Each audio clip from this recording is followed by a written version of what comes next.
para mí es un gran honor presentar a la profesora Adriana Valdés Buch, quien, además de ser una muy querida y admirada amiga mía, que me honro en tenerla como amiga, además ella es una de las más destacadas ensayistas nacionales, además de ser una muy reconocida crítica de artes visuales y de literatura, por lo cual ha obtenido distintas distinciones y reconocimientos. Tuvo, por ejemplo, el Premio Altazor 2010, la categoría Ensayo Literario, por su libro Enrique Lin, Vistas Parciales. Fue finalista del Premio Altazor 2013 con la obra de Ángeles y Ninfas, Conjeturas sobre la imagen de Warburton y Benjamin. Fue Premio Municipal de Literatura de Santiago en 2018, categoría Ensayo, por su libro Redefinir lo humano, las humanidades en el siglo XXI. Es autora del libro Memorias Visuales, Arte Contemporáneo en Chile, publicado por Metales Pesados en el 2006. Ha editado libros sobre artistas, premios nacionales de arte como Rosel Brugo y Alfredo Yar. Fue la primera mujer presidenta de la Academia Chilena de la Lengua y la primera mujer ser presidenta del Instituto de Chile, que es el organismo que agrupa a todas las academias que lo conforman, la Academia de la Lengua, de Ciencias Exactas, de Literatura, de Bellas Artes. Es columnista habitual del diario El Mercurio y en noviembre del 2021 participó en el seminario Andrés Bello, Luces y Sombras, Perspectiva Contemporánea, organizada por la Cátedra Andrés Bello de la Facultad de Filosofía y Humanidades de la Universidad de Chile.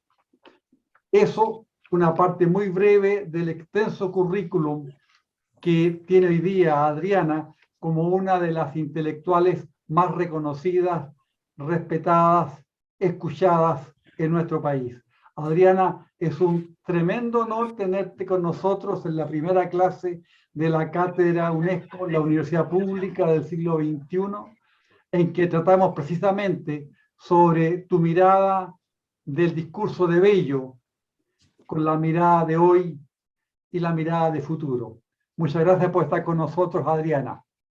Muchísimas gracias a mi amigo y ex rector Víctor Pérez por esa presentación generosa. Aprovecho de hacerme aún más propaganda porque acaba de aparecer en diciembre un libro mío que se llama Intromisiones, que probablemente sea mi último libro, que recoge mis trabajos sobre literatura. Y ese sacó el premio del Círculo de Críticos del año pasado.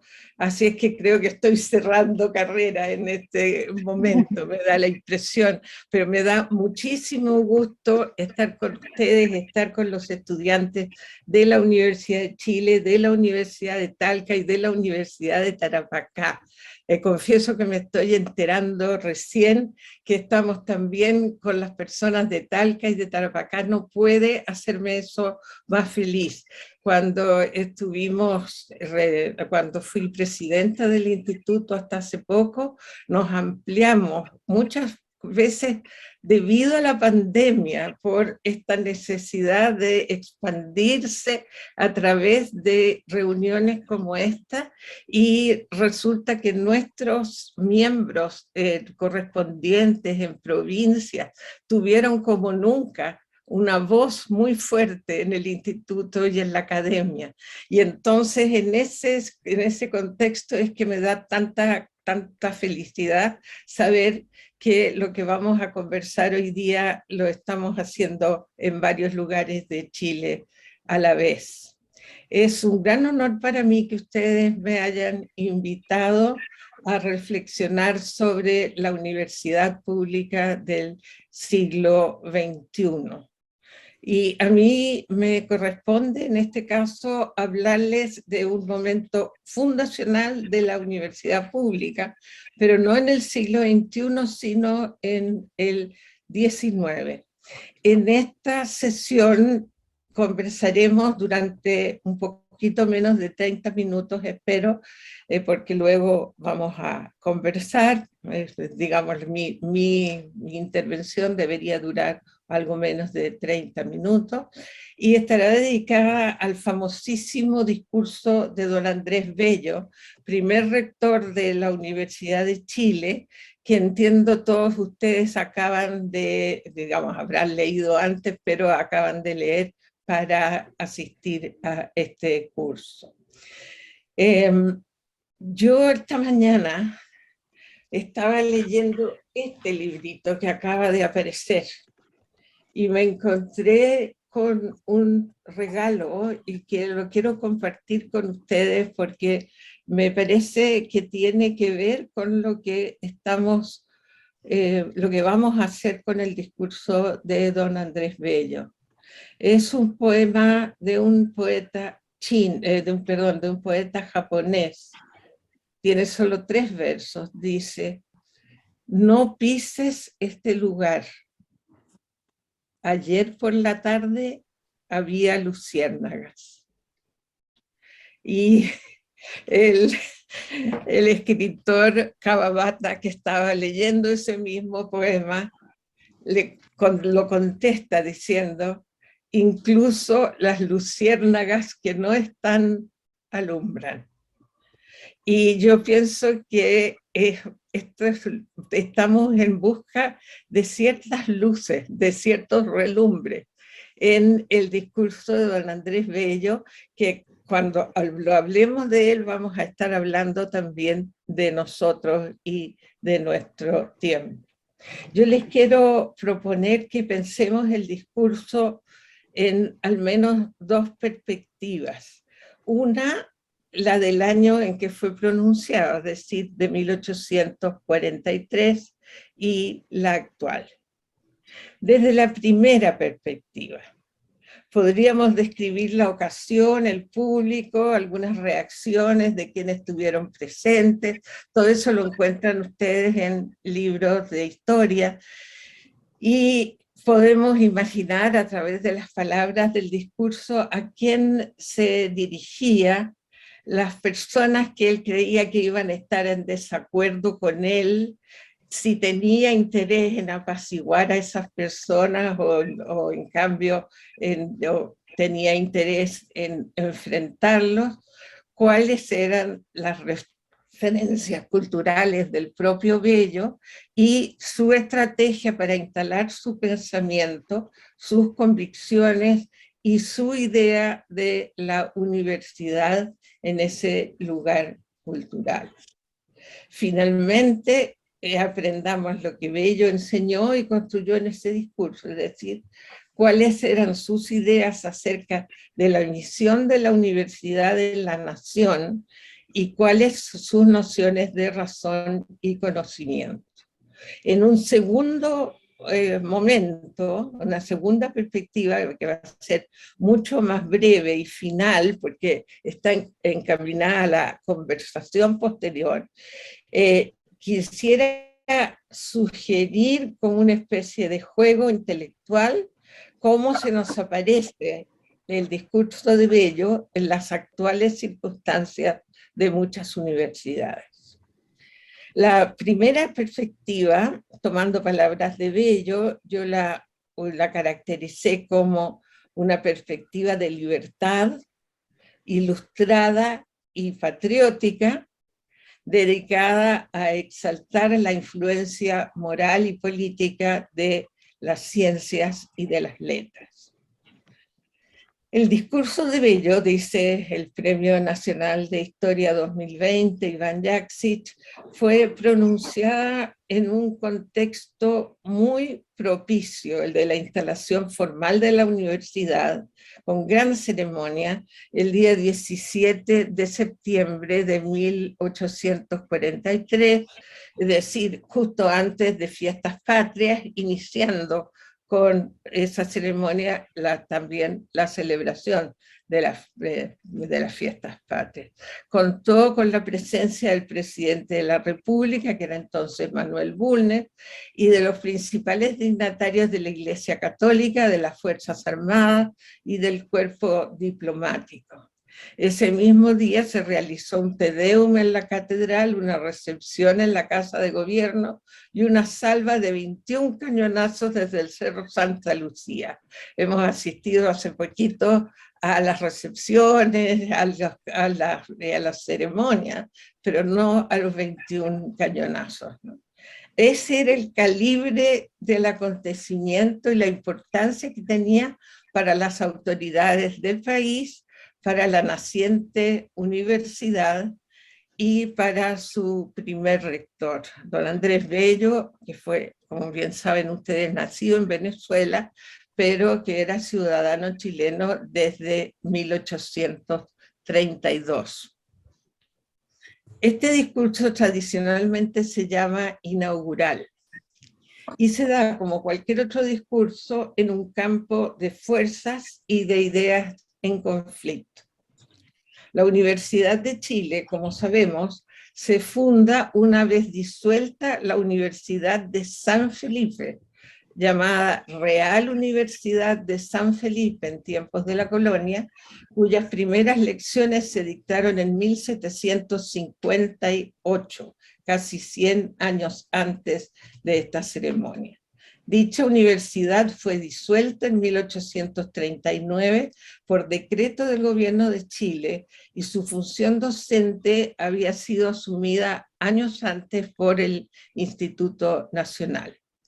La menciono porque algunos rasgos del discurso de Bello tienen como interlocutora implícita a la entonces poderosa Iglesia Católica, y apaciguan o intentan apaciguar las inquietudes que podría suscitar la instalación de una universidad estatal, pública y laica como la Universidad de Chile.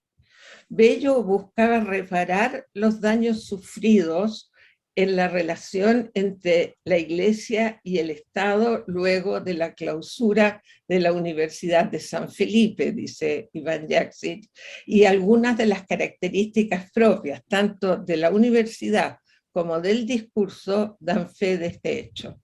Una de ellas es algo que sin duda en estos tiempos nos llamaría la atención.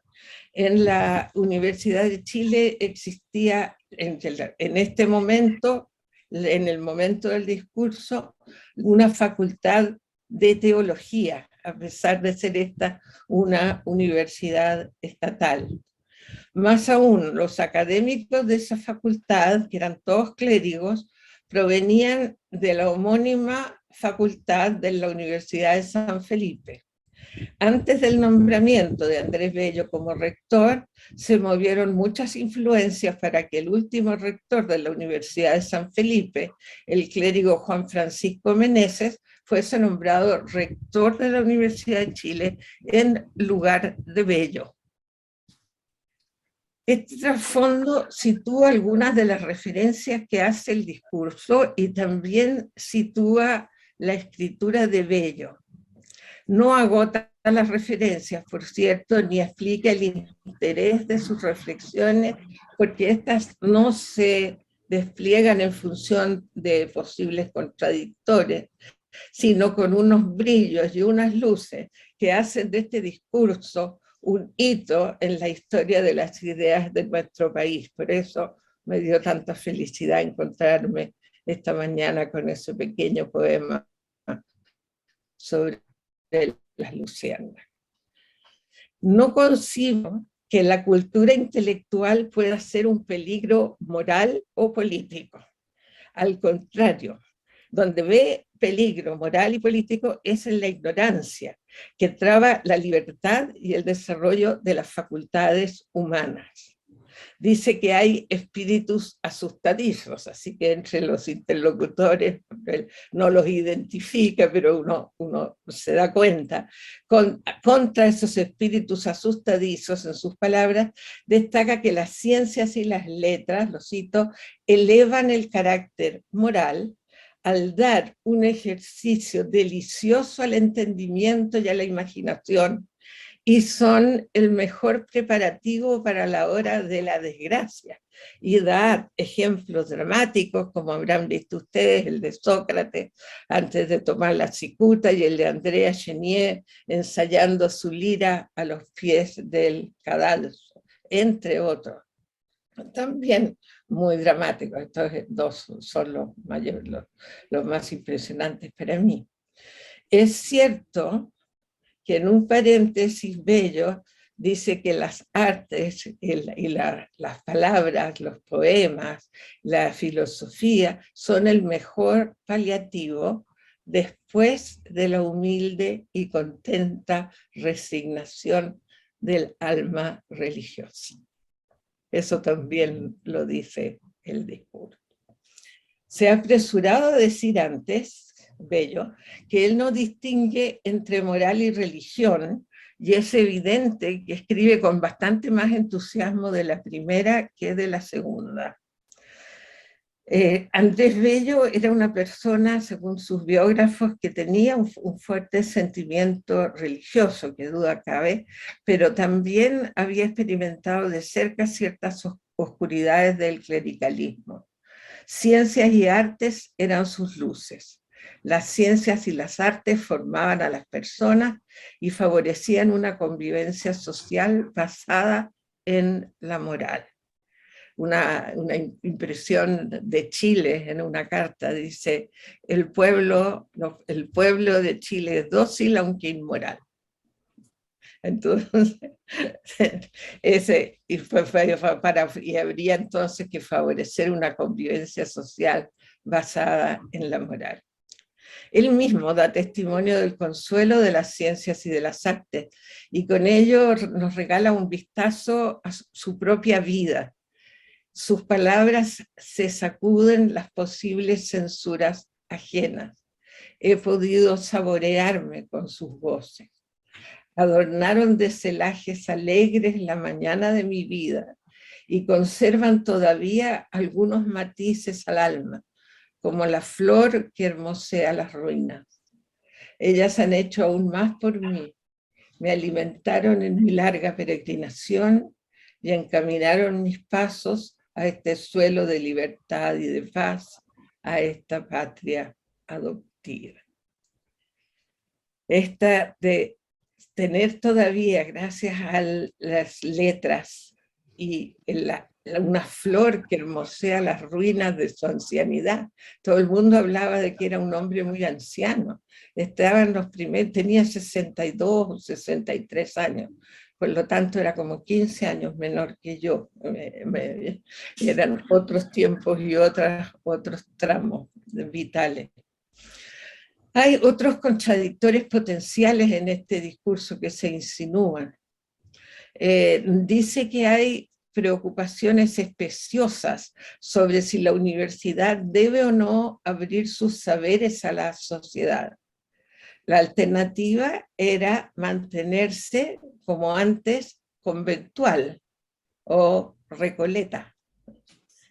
Pero responde que la Universidad de Chile ha sido establecida para que sus saberes se derramen por las diversas clases de la sociedad y que está llamada a ser expansiva y propagadora. No hay, según él, contradicción entre el quehacer de la universidad y la necesidad de educar en niveles más primarios. Dice: la difusión de los conocimientos supone uno o más hogares de donde salga y se reparta la luz. La generalización de la enseñanza requiere gran número de maestros competentemente instruidos, y los buenos maestros, los buenos libros, los buenos métodos, la buena dirección de la enseñanza son necesariamente la obra de una cultura intelectual muy adelantada. Enumera luego Andrés Bello las facultades de la Universidad de Chile, comenzando por la de las ciencias eclesiásticas, entonces, ese título entre comillas, señalando que no solo deben formar sacerdotes, sino que extender a toda la juventud estudiosa sus conocimientos, que considera, y los vuelvo a citar textualmente, indispensables para toda profesión y aún para todo hombre que quiera ocupar en la sociedad un lugar superior al ínfimo. Luego va facultad por facultad, destacando diversas cosas. En relación con la Facultad de Leyes y Ciencias Políticas, destaca su utilidad práctica, los resultados positivos y las mejoras sociales que de ella espera el gobierno. En este punto defiende ardorosamente el estudio del derecho romano, porque lo considera también en sus palabras el mejor aprendizaje de la lógica jurídica y forense superior a todas las otras legislaciones. Dice, son obras maestras del estilo jurídico y su método, y esto me pareció interesante y curioso, su método es el de la geometría aplicado en todo su rigor al pensamiento moral. También atrae el testimonio en el mismo sentido del filósofo Leibniz.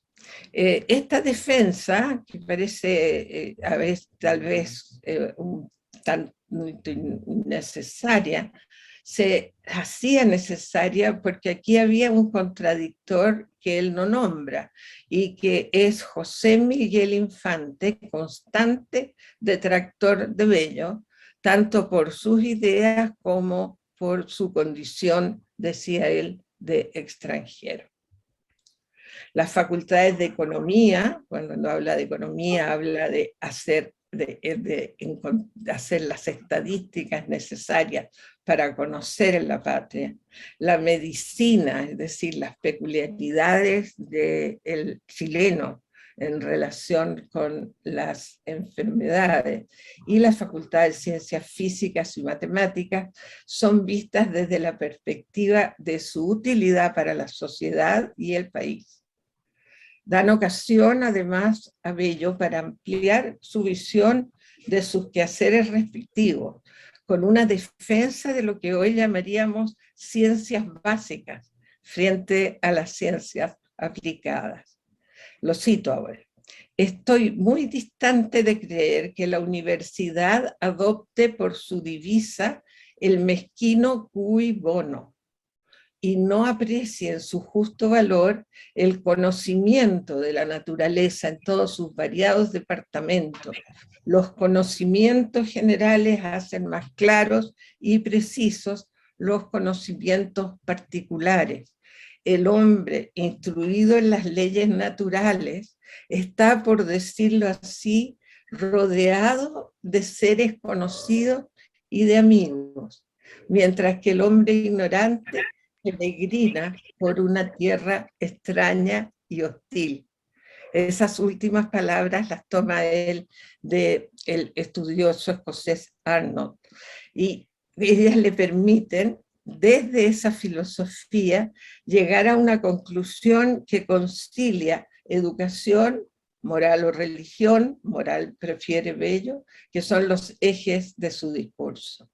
La cita es la siguiente: el que por medio de las leyes generales pueda leer el libro de la naturaleza, encuentra en el universo una historia sublime que le habla de Dios y ocupa dignamente su pensamiento hasta el fin de sus días.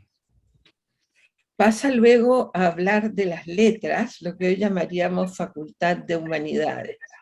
Les leo con cierta lentitud un extracto de un célebre párrafo de Bello.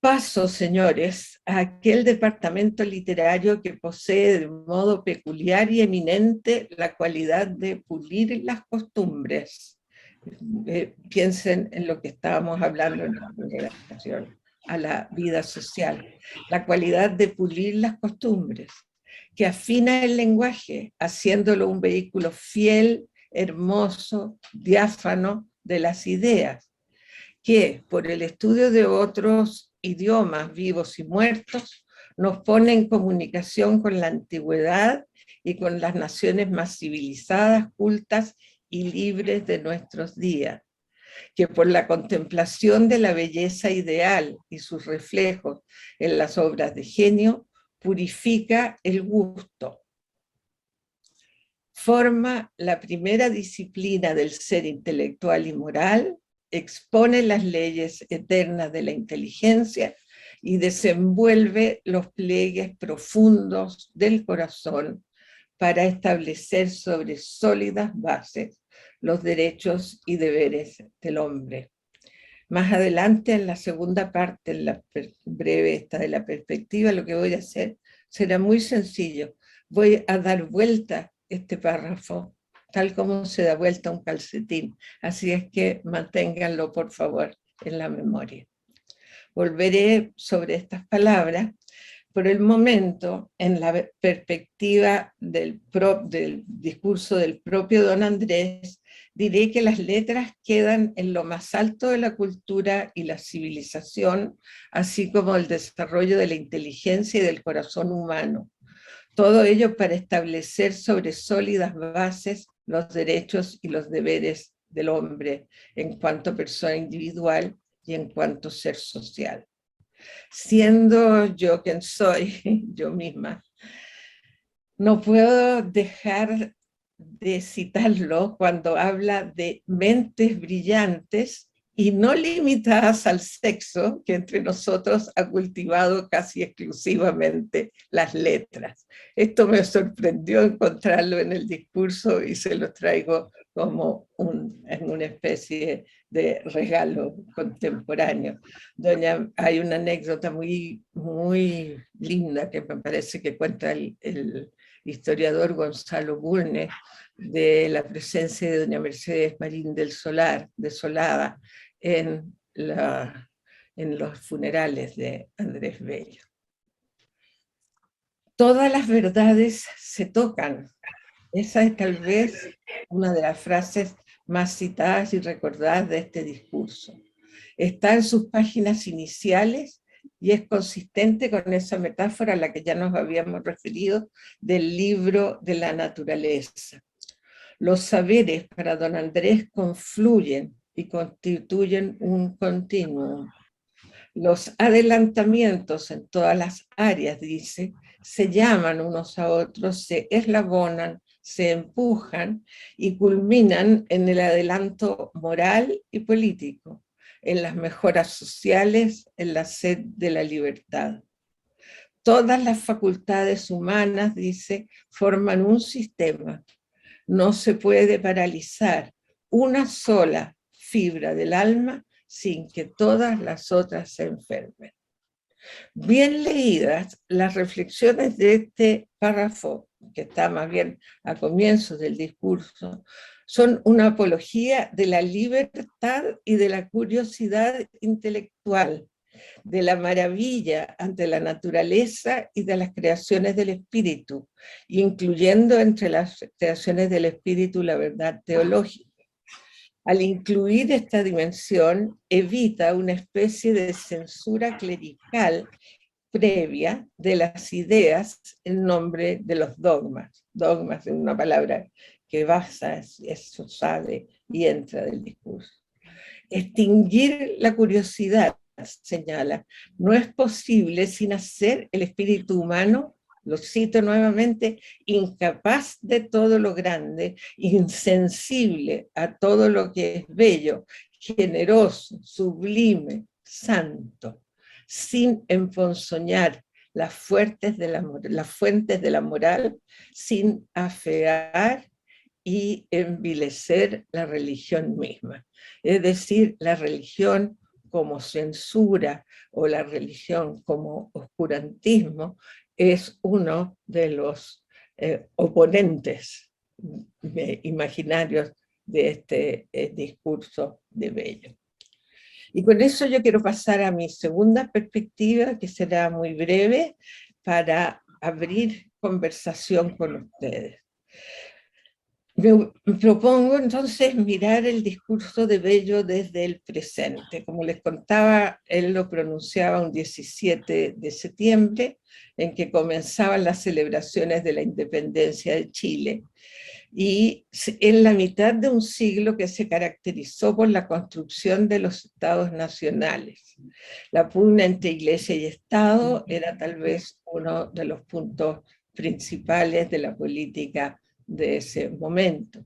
Y otro gran enemigo que tenía que ver con la existencia misma de América era la disgregación. En los escritos de don Andrés Bello encontramos la preocupación por la diferenciación del lenguaje en jerigonzas, jergas y dialectos de todo tipo y que evitan la comunicación clara de las ideas. La gran enemiga, como les decía, era la disgregación. Al instalar la Universidad de Chile, en vez de la que antes fuera la Real Universidad de San Felipe, se afirmaba un Estado nacional independiente y la importancia de que la educación, en el caso de la universidad, la superior, pero en realidad todos los niveles de educación, correspondieran a esta nueva realidad. La educación tendía entonces a la formación de un ciudadano chileno consciente de sus derechos y deberes en la República. Los derechos y deberes implican para don Andrés un ciudadano. El ciudadano, les leía en el párrafo en la que me fijé especialmente, es de costumbres pulidas, de lenguaje claro y lleno de ideas, conocedor de la antigüedad y lo mejor del mundo entonces contemporáneo. Tiene un gusto refinado y educado, disciplina intelectual y moral y un corazón de pliegues profundos.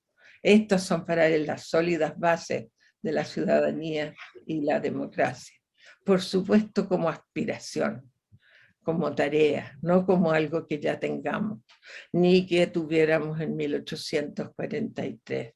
Es una aspiración. Se trataba de llegar a un orden social y constituir ese orden al que él mismo contribuyó desde cada una de las tareas que emprendió. En resumen, se trataba de construir una nación. Las humanidades eran importantes para la democracia porque eran disciplinas capaces de formar al ciudadano. La educación no lo era menos y por las mismas razones. ¿Qué clase de democracia es posible sin ciudadanos educados? Eso es lo que nos preguntaríamos desde el discurso de Andrés Bello. Bueno, hago un viraje bastante brusco hacia nuestros días tan distintos a los de Bello. Me gustaría pensar en las humanidades que tenían en su discurso un lugar tan destacado y decisivo para la formación del ciudadano. Sabemos que hoy en las universidades del mundo entero esto no es así, y que los departamentos de humanidades se baten en retirada en sistemas universitarios obsesionados por financiarse. De esto hablé en un librito de 2017 sobre las humanidades en el siglo XXI. Decía Bello, como les contaba, que la universidad no podría limitarse a la tiranía del mezquino cui bono, y sin embargo es precisamente lo que parece haber pasado en distintos grados en todos los sistemas universitarios.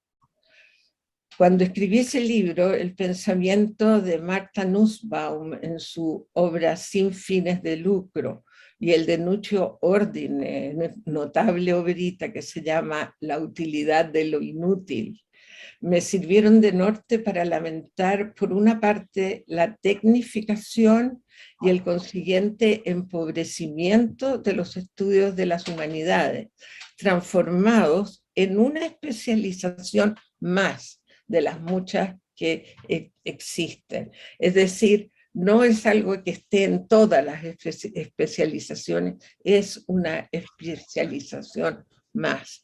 Y la gente que estudia letras, es el decir del escritor mexicano Juan Villoro, que nunca se me olvidó, dice, sabemos cada vez más de cada vez menos.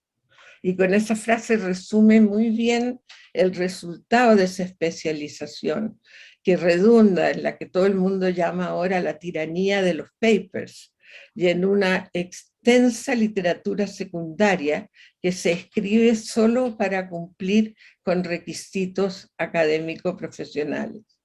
El gozo que Bello describe, la curiosidad, la formación del carácter y de la imaginación no pasan ya por los estudios formales de las humanidades.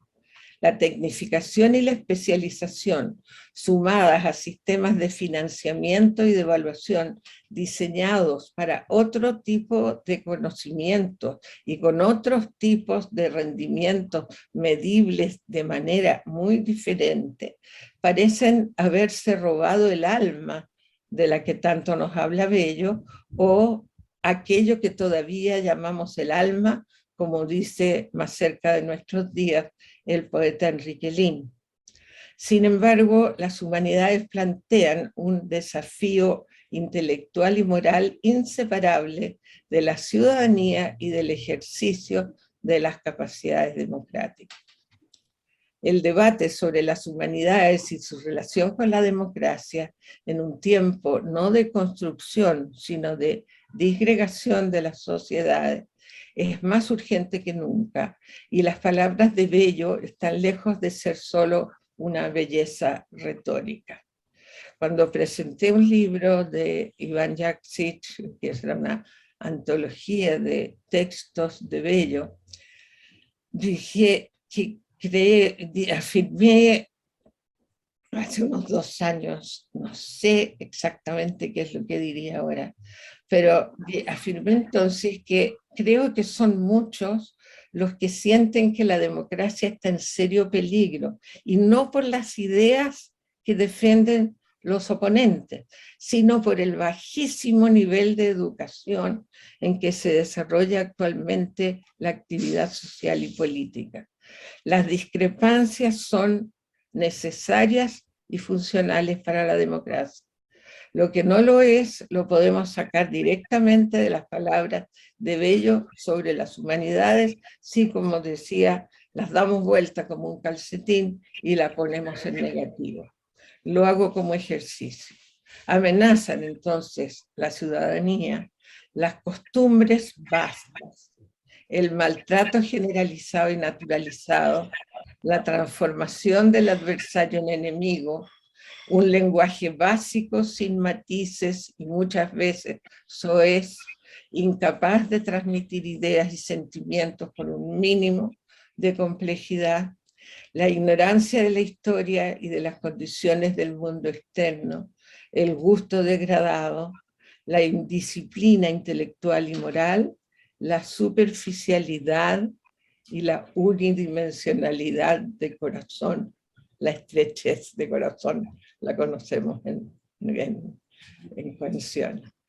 ¿Será que, como teme Bello, con esto estoy ya muy cerca de terminar, será que, como teme Bello, de parte de los conservadores de su época y principalmente del clero, el cultivo de las letras puede seguir sintiéndose como peligroso desde el punto de vista político?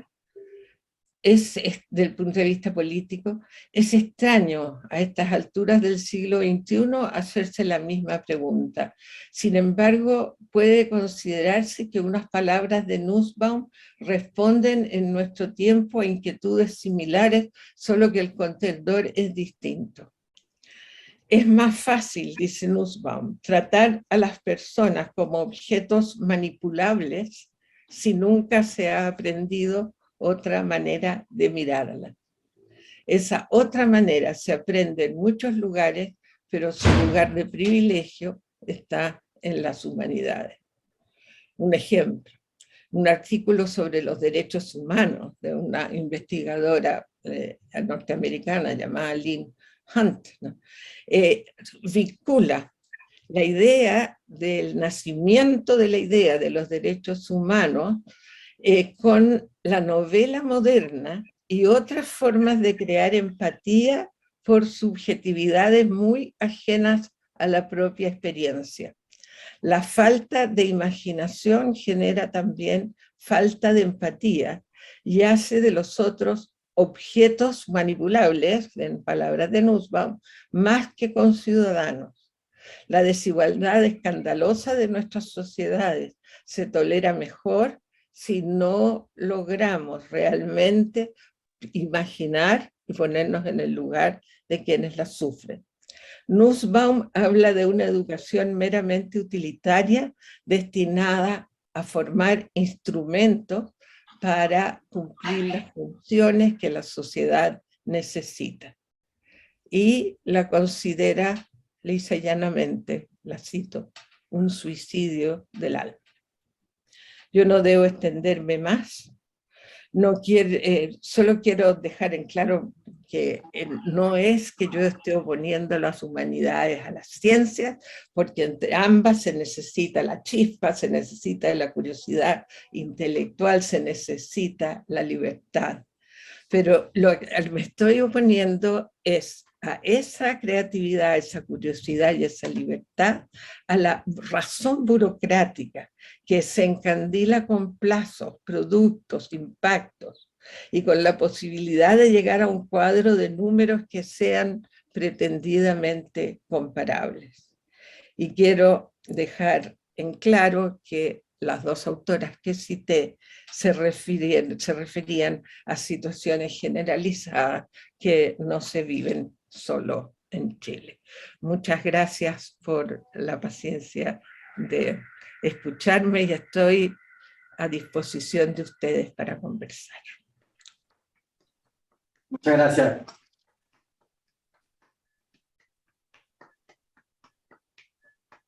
No sé si pudiste escuchar el aplauso de la sala, Adriana, pero... Veo unos corazones, veo unas manitos, y veo, o sea que muchas gracias. Muchas gracias. Qué bien. Bien, ahora tenemos un espacio de preguntas con nuestra invitada, un espacio de diálogo, comentarios.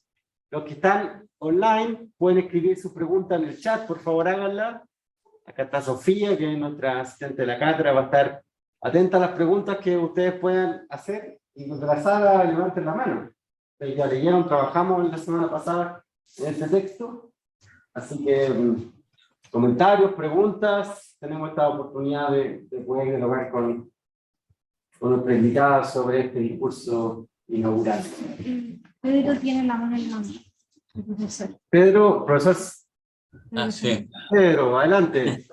Sí. Muchas gracias, no puedo quedarme callado. No, estoy muy emocionado por las palabras de Adriana por muchas razones. Uno no puedo dejar de pensar en el discurso de Alejandro Ciccarelli cuando inaugura la Academia de Pintura algunos años después, digamos, ¿no? Todo ese afán modernizador de democratizar el arte, la cultura, digamos, ¿cierto? Me suena muy similar, ¿eh? Esta idea de democratizar el conocimiento. Un poco un tema que hemos conversado con Víctor, ¿no? De construcción de ciudadanía, ¿no? De que los estudiantes de la universidad pública tienen que tener esa sensibilidad, ¿cierto? Ser ciudadanos, buenos ciudadanos, ¿sí? Ciudadanos activos.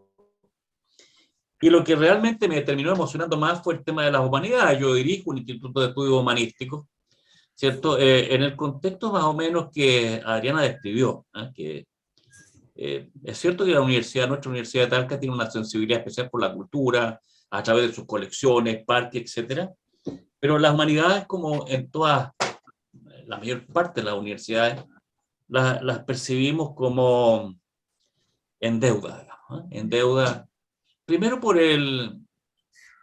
la contradicción del discurso, ¿eh? Las humanidades parecen como tremendas protagonistas de los discursos, ¿no?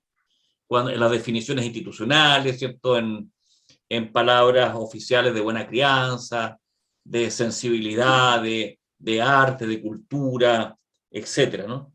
Pero en la práctica, que es donde uno esperaría que esto tuviera efecto, es decir, en las iniciativas, en los programas, en la asignación de recursos, en la contratación de profesores, no lo vemos, ¿no?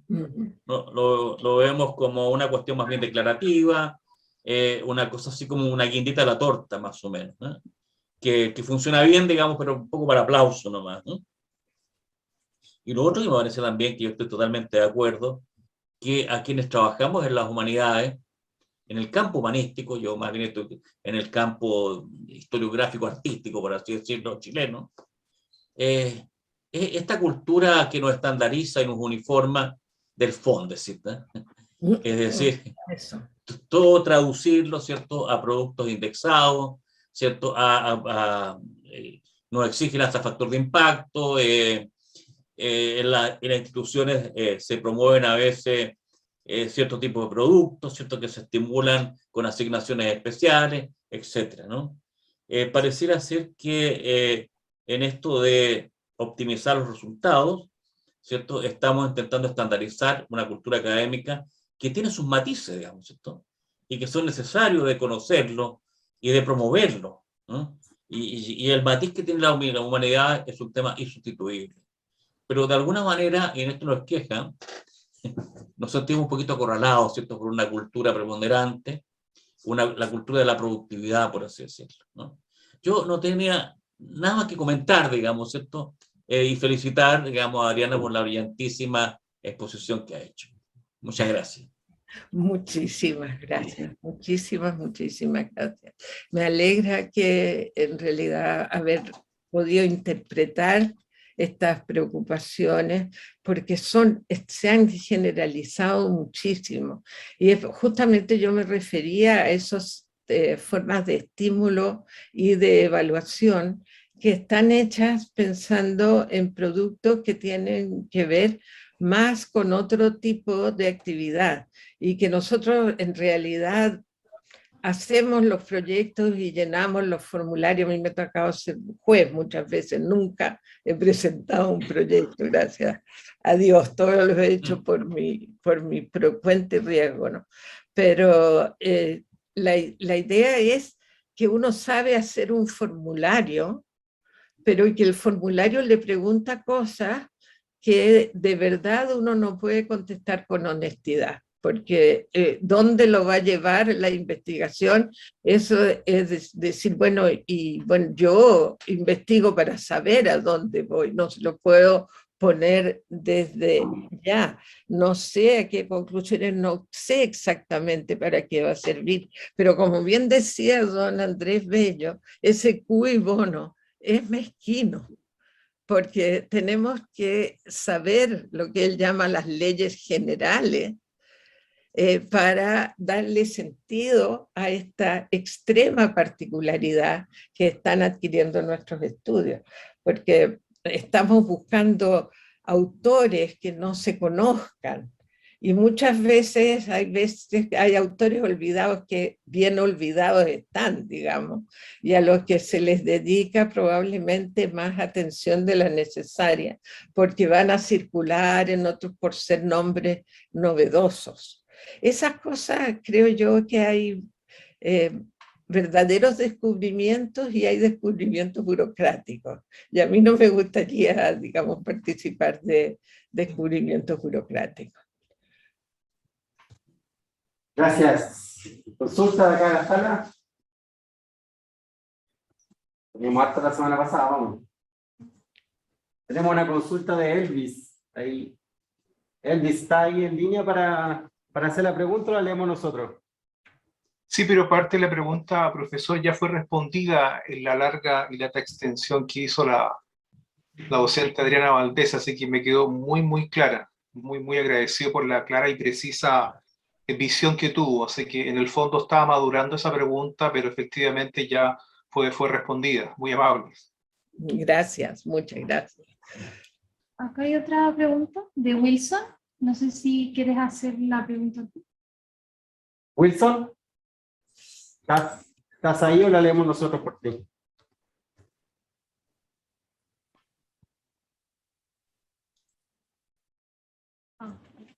Wilson dice que tiene malo el micrófono. Ya. Ahí Adriana está en el chat la pregunta.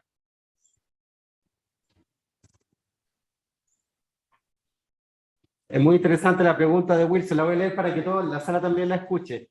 Un discurso bastante interesante. Sabemos que las universidades son necesarias para cultivar el conocimiento.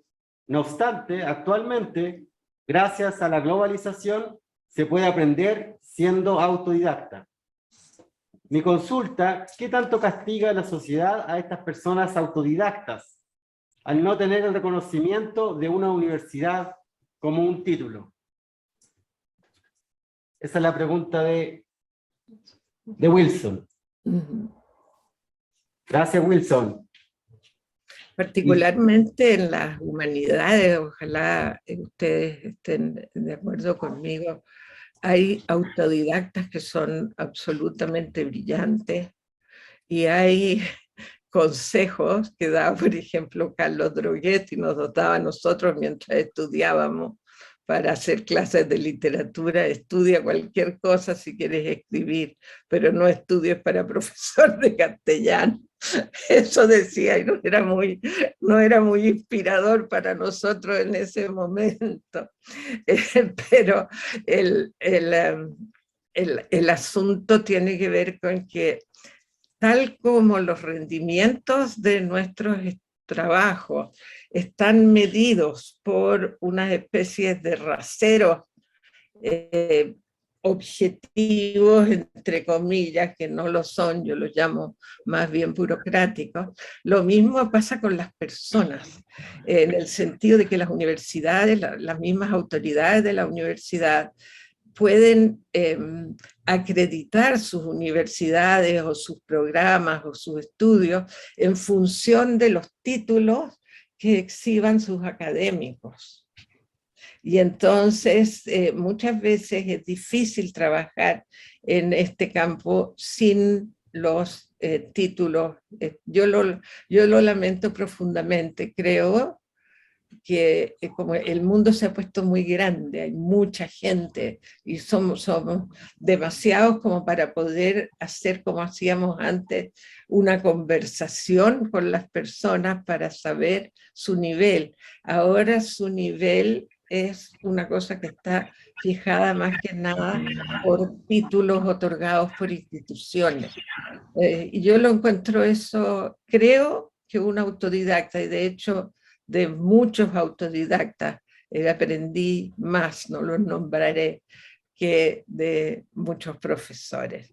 Hay gente que nunca tuvo, por ejemplo, el mismo Alfonso Calderón, de quien yo tuve digamos, la dicha de ser amiga.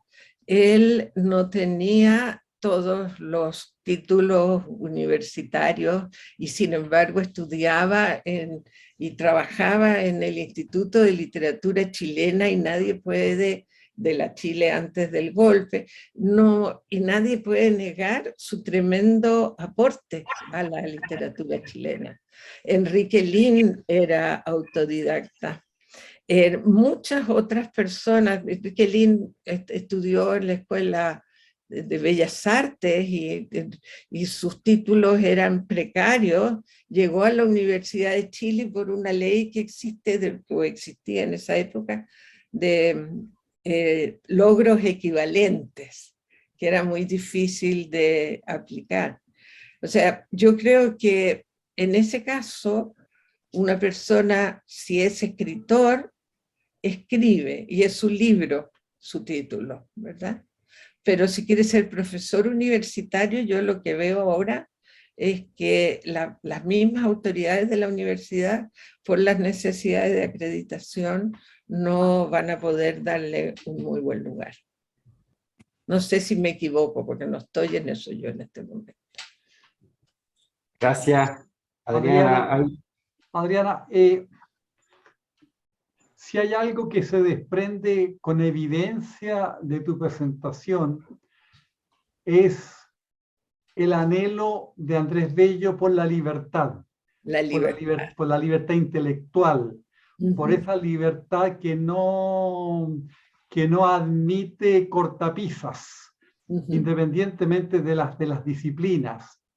Y uno entendería de que para él la Universidad de Chile en este momento, la universidad pública, podríamos generalizar, en ella está la esencia, o está en la esencia de esa universidad, la libertad intelectual, la libertad de pensamiento. Hoy día las tecnologías, el mundo globalizado, los elementos que tú has estado señalando, como que permiten hacer la pregunta, así como había detractores en tiempos de Bello que ponían en juicio esa libertad, ¿cómo ves tú hoy día la preservación de la libertad intelectual en la universidad pública cuando estamos viendo bullying, funa, negacionismo, cuando uno está viendo que hay búsqueda de una verdad oficial, ya que eso se transmite en las distintas ámbitos? Las redes sociales, con todo lo maravillosas que son, también son un instrumento para que el bullying sea mucho más masivo. Y cuando hay situaciones, por ejemplo, cuando por un lado uno ve el drama humano inmenso de la gente de Ucrania, ya el drama de la gente mayor, de los niños, y al mismo tiempo ve que la reacción del Metropolitan Opera House es sacar del programa a la Ana Netrebko, o una universidad italiana que quiere eliminar un curso sobre Dostoyevsky. O sea, esa es la respuesta de Occidente frente a la brutalidad de una guerra. ¿Cuáles son los peligros que ves tú hacia adelante para la preservación de la libertad que era tan cara a Bello en la universidad pública del futuro?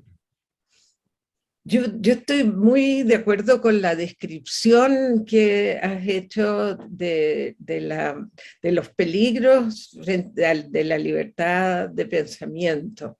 Creo que hay una carga emotiva muy grande, muy grande, que se expresa en estas famosas culturas de la cancelación, el hecho de exigir a todo el mundo. Nadie pasaría, yo creo, el test el examen de esta gente tan pura, ¿no? Yo me imagino que tienen que ser purísimos ellos, porque nunca han cometido ninguna, no han cambiado nunca de opinión, han sido siempre consecuentes, se han portado siempre bien con el prójimo, nunca han tenido una...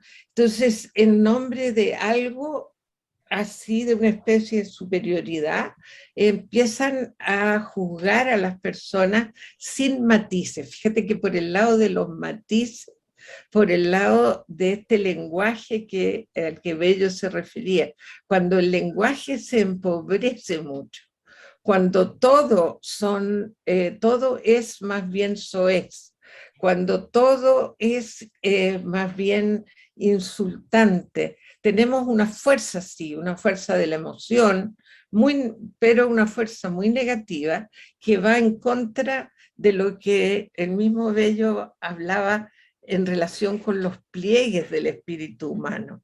Y en la experiencia de todos nosotros, lo que es interesante de los seres humanos, de nosotros mismos, etcétera, es precisamente nuestra estructura de pliegues, nuestra de repente tremenda profundidad, de tremenda superficialidad, esta oscilación, esto que decía Machado de la poesía, y que se puede decir de todas nuestras palabras, las palabras en el tiempo, que las palabras cambian, las palabras son, pero son además el tiempo en que se dicen, y son además la ocasión y el contexto en que se emiten. Entonces, cuando hemos perdido casi la conciencia de lo interesante del matiz, yo creo que ahí también, y hemos perdido, y estamos tan convencidos de lo que creemos, que se nos mella la curiosidad. Es decir, estamos con un instrumento muy poco afilado de la curiosidad para entrar en las cosas, para fijarse en lo que no conocíamos antes y en lo que no confirma nuestras tesis. Eso es algo que a lo que yo temo muchísimo, como digamos, una cortapisa a la libertad intelectual y sobre todo al nivel en que se puede reflexionar. No, es eso desde Bello, digamos, desde este discurso. Gracias, Adriana. Pasamos el tiempo que teníamos comprometido contigo, pero sí tienes tiempo para 2 o 3 preguntas más. Sí, yo tengo tiempo, estoy encantada con ustedes. Bueno, ahí Encantada de estar aquí. Gabriel Balaza tenía una pregunta hace rato, no sé si Gabriel la puede hacer tú, la leemos también por ti. En la sala también espera una pregunta, así que... Sí. Vamos, a ver, Gabriel dice, ¿cómo son visibles las mezquindades del cui bono? Exactamente. Exactamente. Bueno, Cuando se preguntan ¿para qué sirve esto? Y cuando el cui bono está expresado muy claramente en los formularios del Fondesit. Es decir, cuando te preguntan por el impacto que va a tener esto en tales y cuales personas, tú dices, a lo mejor no tiene ninguno. ¿Qué impacto tiene un poema? ¿Cuándo se va a dar ese impacto? ¿En qué plazo? ¿Cómo vamos a saber eso? Hay revistas, por ejemplo, sacadas, hay revistas a las que les hemos dedicado unos 500 artículos indexados a una revista que tenía un solo número y que expresaba solo una sensibilidad y una inteligencia propias de un momento y de una época. Es decir, las revistas especializadas tienen que hablar de aquellas revistas que no lo son, porque son esas las que tienen los temas de más interés, las que fueron capaces de prever los temas que venían, etc. Entonces, en ese sentido, el cui bono se expresa, yo creo, en el interés en resultados claros e inmediatos exigidos a actividades que tienen un tipo de resultado no menos importante, pero menos cuantificable y menos ubicable en el tiempo. No sé. Gracias. Sí, Adriana, eso de la revista indexada, que lo vamos a seguir trabajando en el curso, lo entendemos muy bien los que somos profesores y académicos de este curso, que vivimos bajo ese, y fomentamos, trabajamos en ese sistema, pero a nivel de la formación de nuestros estudiantes de pregrado, en la formación que tenemos de profesionales, de licenciados, licenciadas, ¿cómo se ve ese cui bono? Se lo preguntas a ellos, ¿verdad? O a ti, sí, también a ellos. Yo no sé cómo lo ven ellos, no sé. Yo puedo decir por mi parte, bueno, me da un poco un poco de pudor y un poco de risa también, pero es una sencillez decir que cuando yo tenía 30 años y tenía que probarle a alguien mis credenciales académicas en un momento en que los títulos no eran tan accesibles y uno no se podía ir del país y uno tenía familia y en fin y todas esas cosas. Bueno, yo escribí el más denso de todos los artículos críticos que he escrito jamás.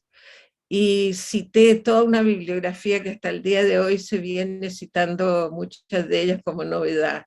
Eso en el año 1975, porque uno tiene que hacer el aprendizaje. O sea, yo creo que un profesor de la universidad debe ser capaz de hacer un muy buen artículo que pueda indexarse en cualquier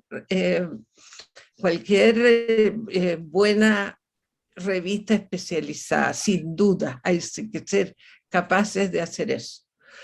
Sin embargo, eso mismo no nos tiene que cerrar las vías. digamos, ¿no? Ese es un logro como, es para probar competencia. Yo diría que si uno es como si fuera bailarín, es saber hacer todos los ejercicios, poner todo pues, y darle bien, pero no es el momento en que esa persona se expande su espíritu, expande su cuerpo, hasta para...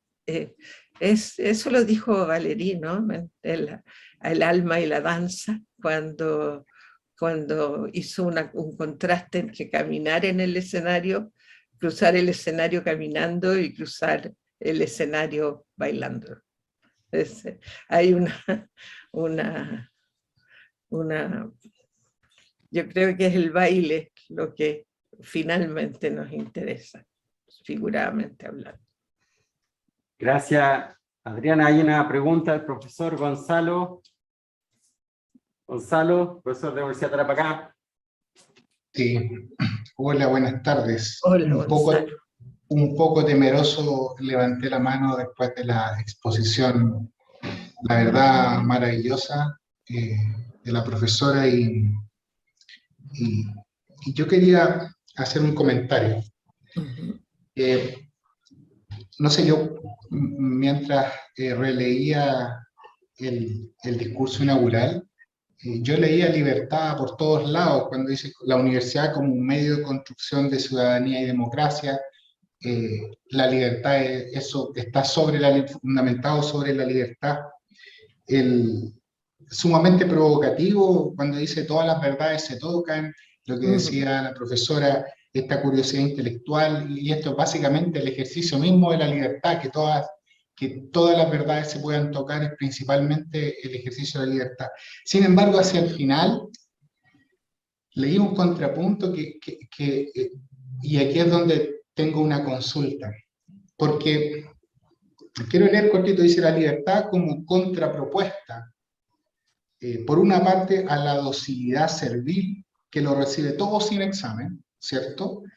Pero también a la desarreglada licencia que se revela contra la autoridad de la razón. Y la primera parte es como relativamente sencilla, al menos en el ambiente universitario, de cuestionarlo todo, pero la segunda le pone una responsabilidad que es rendirse ante la autoridad de la razón. Y aquí yo quería hacer la consulta, ¿cuál es la visión de la profesora, dado el nivel en que podemos reflexionar, y cito textualmente sus palabras de hace unos minutos, dado el nivel que tenemos hoy día, el nivel en que se puede reflexionar esta segunda parte, ¿cómo lo ve usted? Yo veo eso, porque si no me equivoco mucho, esa declaración de don Andrés está después cuando está hablando del arte, ¿verdad? Y entonces ahí hay como un matiz distinto, porque él habla del arte y dice, a mí me consideran o tal vez me pueden considerar como el hombre de las normas, el hombre de la versificación, digamos, a la manera latina, el hombre yo creo que ahí se refiere más que nada a la poesía, que él prefería una poesía más racional, más clásica, y estaba enfrentado a los poetas románticos. Él estaba enfrentado a un entorno de poetas románticos y que probablemente le parecían a él una orgía de la imaginación. Pero creo que hay que leer eso en el párrafo en que está, es decir, en el párrafo relacionado con el arte, y no extenderlo hacia el resto, porque como bien dice y bien observa el profesor, mi idea es que eso contaminaría el resto. O sea, yo lo dejaría en su casita donde él lo puso, que es la del arte, y lo haría parte de la pugna entre la poesía clásica y la poesía romántica.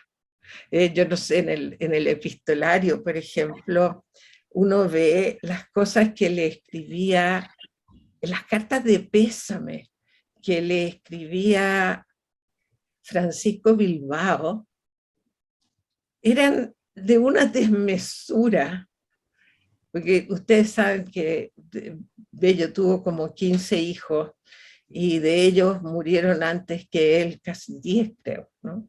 Entonces, los números están muy claros en muchas partes, entre ellos en el libro de Iván Jaksic, pero lo que hay es, él llevó su duelo de una manera muy contenida, incluso fría, a pesar de que en alguna de sus cartas se quejaba amargamente. Pero lo que le decía Bilbao, como estas sombras de la muerte y esto, y los fantasmas y las tumbas que parecen perseguir a su familia, era tan manifiestamente una exageración en relación con el carácter de la persona a la que iba dirigida la carta, que yo ahí vi algunos de esos excesos de imaginación. Pero como les digo, yo pienso que eso está haciendo un contraste que tiene que ver más con la poesía y con la expresión emotiva que con la búsqueda de conocimiento. Ahí sí que creo que la búsqueda de conocimiento es la libertad absolutamente lo que prima en su intención, digamos, en el texto. Muchas gracias. Gracias, Adriana. Yo mismo he visto esa cita que saca Gonzalo en otros momentos y se me viene a la cabeza también un momento en que la universidad se pone en tensión, en conflicto, especialmente entre estudiantes y sus autoridades o otros estamentos, y ahí aparece, quizás fuera contexto, como tú nos sugieres, esa frase, pero es una frase que reflota cada cierto tiempo entre nosotros. Sí. Sí, lo que pasa es que también nosotros vivimos un mundo de pluralidades en cuanto a la razón. No hay una sola razón, hay varias razones. Hay como una cierta... yo diría que en el siglo XIX, ya tal como en el estudio de la naturaleza, todavía no aparecían las grandes paradojas.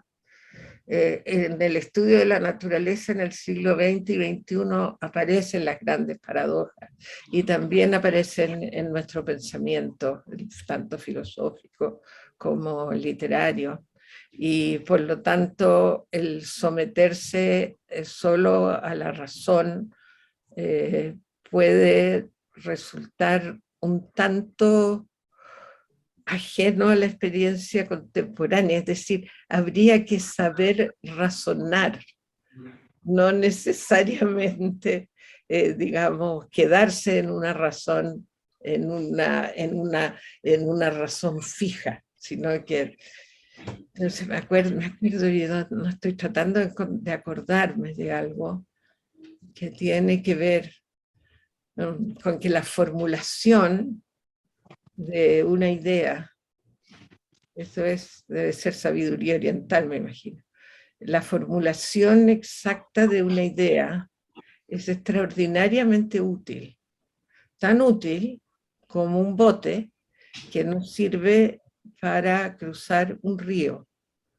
Pero cuando estamos al otro lado del río, ese bote ya no tiene la misma utilidad. Entonces, en ese sentido uno está en un viaje, ¿no? Está constantemente en un viaje. Interesante. Adrián, tenemos una consulta aquí en la sala. Por favor, Sí. vos, fuerte. Sí. Hola. Si en la época existía como un temor a educar a la gente y existían opositores como el clero, ¿cómo es que se llevó a cabo una universidad pública, laica? Y aparte, hoy en día, en ese contexto, ¿qué barreras existen para que se entregue conocimiento y se eduque?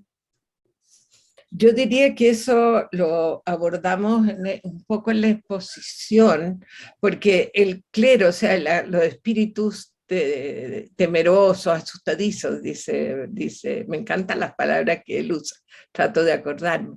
Los espíritus asustadizos creen que, de esa época, creían que enseñar y dar la libertad de pensar era apartar a las personas de los dogmas de la Iglesia, y por lo tanto los hacía bastante menos dóciles, bastante menos dados a obedecer.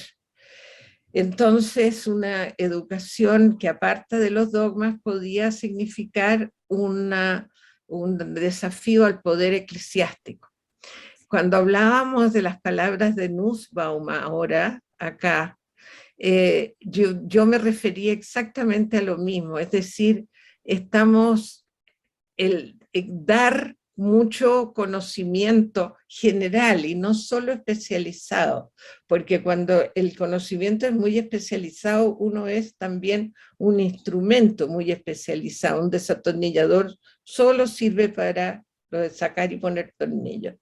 El asunto es cuán fino tiene que ser el instrumento de la mente para que a través de lo que ha aprendido y de sus conocimientos sea capaz de criticar y de ver algunos aspectos de un orden social que favorece a unos y desfavorece a otros, y que se ha presentado siempre como natural, porque lo más difícil es ver que no es natural.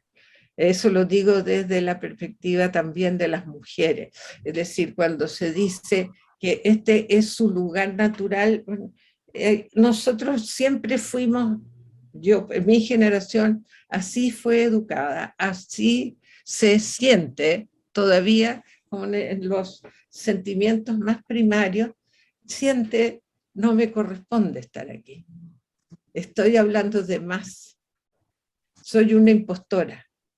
Si supieran lo poco. Eso es un síndrome muy descrito en psicología y en todas partes. Hay como una especie de autovaloración distinta. Y eso pasa igualmente en los grupos sociales y en nosotros, con cualquier desigualdad que se dé como hábito inconsciente en la sociedad. Estaba leyendo recién un informe en derecho, las cosas que le pasan a uno, ¿no? Un informe en derecho sobre el despido de una abogada, y en el informe en derecho se decía con toda sencillez, la gente que discrimina por género, la mayor parte de las veces no está consciente de que lo está haciendo. O sea, la mayor parte de las veces, y por lo tanto se sienten muy molestos si se les señala eso. Porque dicen, no, si no soy yo así, no. Entonces, ese asunto, la desnaturalización de lo natural, de lo que parece como natural, el poderlo someter a examen, el poder imaginar alternativas de convivencia distintas, eso necesita un instrumento intelectual muy abusado, no un desatornillador.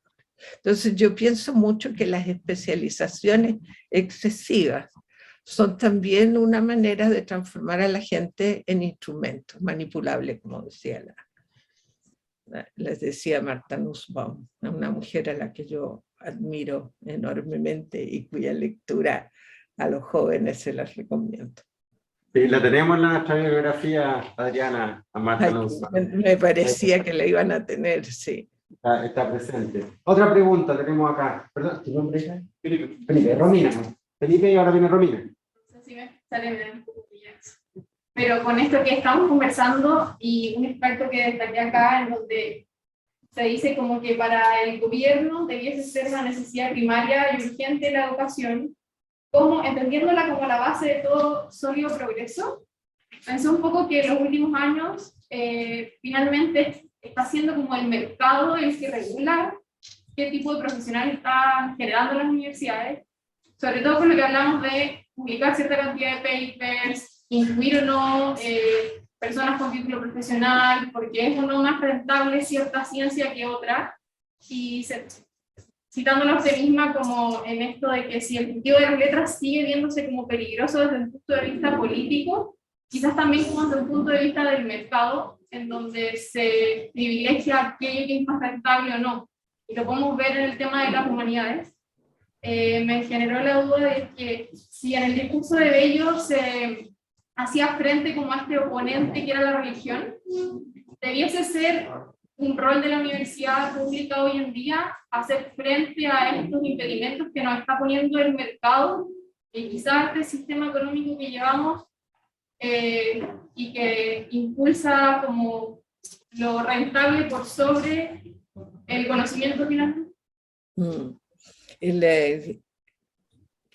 Yo recuerdo haber presentado un libro de un eminente profesor a quien admiro muchísimo, en que nos estaba instando justamente a oponernos y a hacer mucha fuerza a este tipo de mercantilización de los saberes, mercantilización de la vida, mercantilización de los sentimientos. Entonces, y la fuerza que se hace en educación, por ejemplo. Y yo me preguntaba, ¿no estaremos siendo como Jonás y haciendo fuerza desde adentro del vientre de una ballena? Porque no estamos peleando con la ballena desde fuera. Todas estas cosas están en nosotros, en la vida que llevamos y en la organización de la vida que tenemos.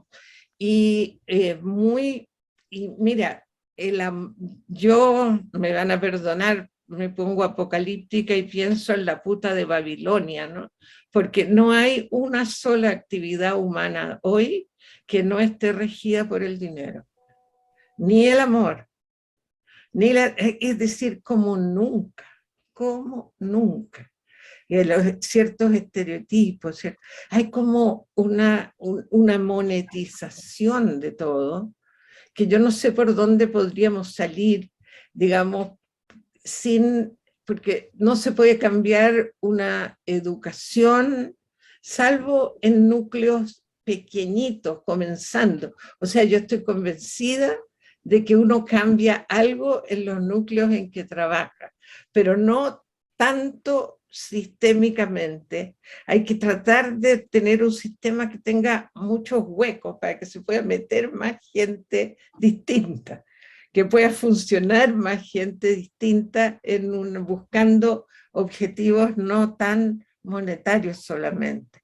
Pero la educación, bueno, yo escribí recién una cosa sobre lenguaje y ciudadanía que salió en un libro que editó Lucía Damer recién.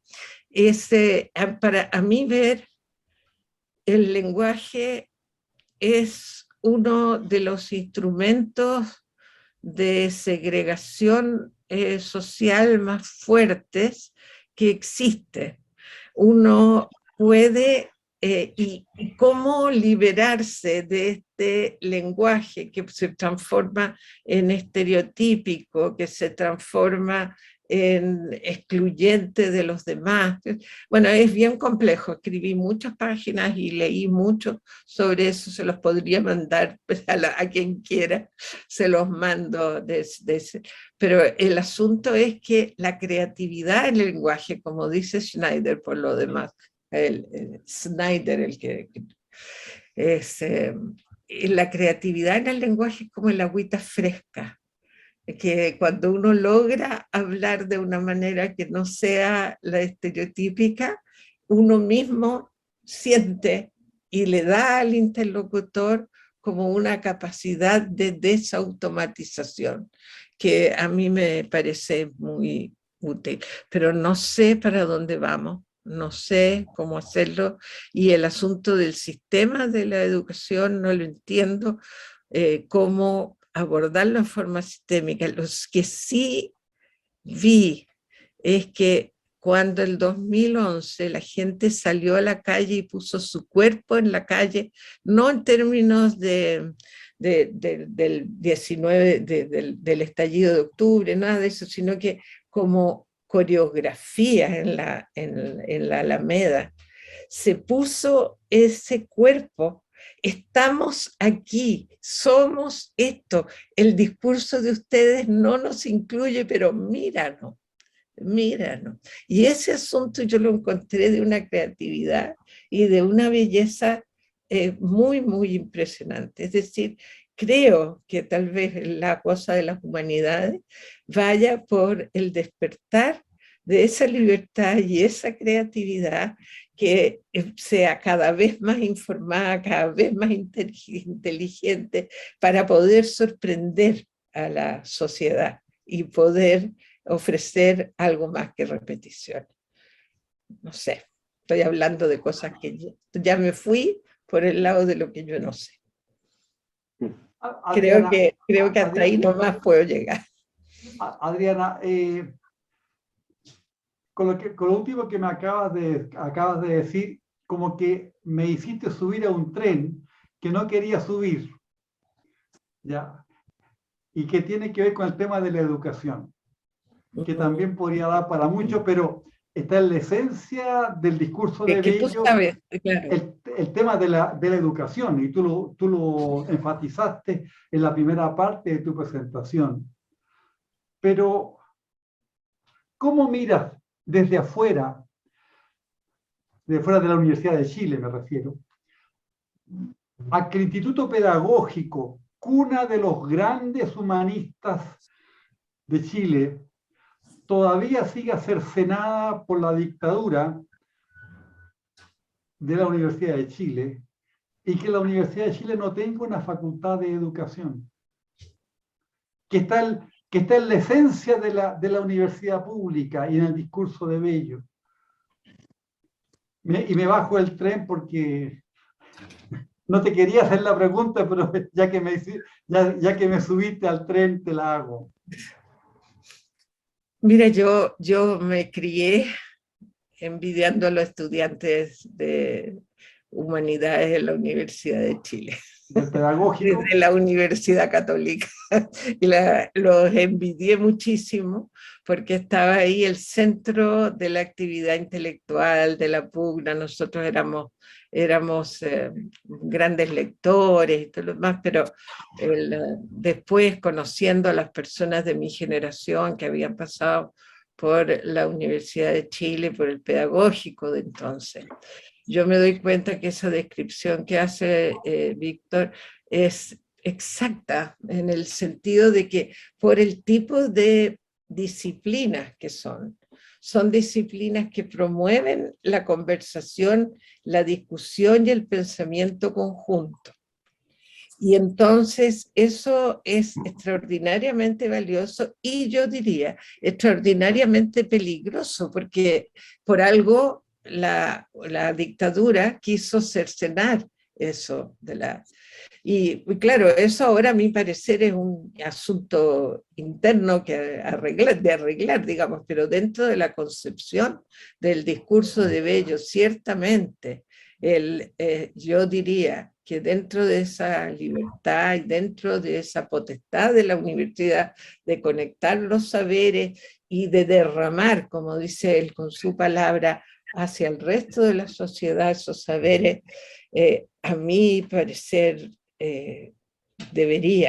podría la Facultad de Filosofía y Humanidades, pero ¿quién es uno para opinar, no? Porque es muy desde fuera el asunto, muy desde fuera. Muy bien, muchas gracias, Adriana. Te hemos llevado por varios carros hoy día y tú también. Bravo, muy bien. Muchas gracias por escucharme, muchas gracias por la conversación que ha sido realmente muy estimulante.